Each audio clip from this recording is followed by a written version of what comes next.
Selamat malam, perkenalkan nama saya Sasta Araituta Soid dengan NIM 2403135493. Pada kesempatan kali ini, saya akan menjelaskan tugas basis data lanjut. Yang pertama itu, di soal nomor 1 saya disuruh membuat tabel. Nah, pertama saya membuat 5 tabel, yaitu tabel kategori, buku, anggota, peminjaman, dan juga pengembalian. Nah, setiap tabel punya primary key dan ada juga French key untuk menghubungkan tabel. Misalnya, ID kategori di buku terhubung ke kategori. Dengan cara ini, data antar tabel bisa saling berhubungan. Nah, yang kedua itu memasukkan data. Setelah tabel dibuat, saya masukkan data yang sudah disediakan dosen menggunakan insert info. Isinya antara lain adalah daftar kategori, data buku dan anggota, serta transaksi peminjaman dan pengembalian. Untuk yang nomor 3 ini, kita diminta untuk menampilkan laporan pengembalian buku. Nah, laporan ini tidak hanya menampilkan data dari satu tabel saja, melainkan data gabungan dari beberapa tabel sekaligus. Alasannya itu karena tabel pengembalian hanya punya kode pengembalian, tanggal kembali, kode pinjam, dan denda. Selanjutnya itu tabel peminjaman punya informasi tentang kode pinjam dan tanggal jatuh tempo. Kemudian, tabel anggota punya data siapa yang meminjam bukunya.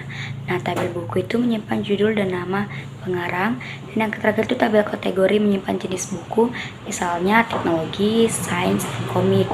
Nah, kalau kita hanya lihat tabel pengembalian saja, kita tidak bisa tahu judul bukunya apa, siapa anggotanya, atau kategorinya apa. Nah, itulah sebabnya kita perlu menggabungkan semua tabel ini dengan join, agar data yang terpisah bisa ditampilkan dalam satu laporan lengkap. Jadi, query yang saya buat mengambil data dari tabel pengembalian, lalu digabungkan dengan tabel peminjaman untuk tahu jatuh tempo, digabung lagi dengan tabel anggota untuk nama peminjam, digabung dengan tabel buku untuk tahu judul dan pengarang, dan terakhir digabung dengan tabel kategori untuk tahu jenis bukunya. Nah, hasil akhirnya adalah sebuah tabel laporan pengembalian buku yang lengkap. Nah, jadi join ini digunakan untuk beberapa tabel sehingga bisa menampilkan laporan pengembalian secara lengkap. Nah, jadi join ini tuh tanpa join ini data tidak bisa muncul lengkap karena tersebar di banyak tabel. Kemudian itu yang nomor 4, yaitu ada dua kondisi. Yang pertama, anggota tersebut tidak terkena denda, dan yang kedua, anggota tersebut bukan peminjam buku pemrograman web dengan PHP. Nah, berarti kita harus menjelaskan memeriksa tabel pengembalian, khususnya kolom denda. Kalau nilai dendanya 0, berarti anggota itu tidak terkena denda. Setelah itu, kita harus pastikan anggota tersebut juga tidak pernah meminjam buku dengan judul pemrograman web dengan PHP. Untuk mengeceknya, kita harus melihat data peminjaman yang terhubung ke tabel buku. Nah, karena ada dua syarat, di sini saya menggunakan query kombinasi kondisi. Nah, yang pertama itu saya filter anggota yang dendanya 0, lalu saya tambahkan kondisi kedua, yaitu anggota yang namanya tidak muncul di daftar peminjaman buku PHP.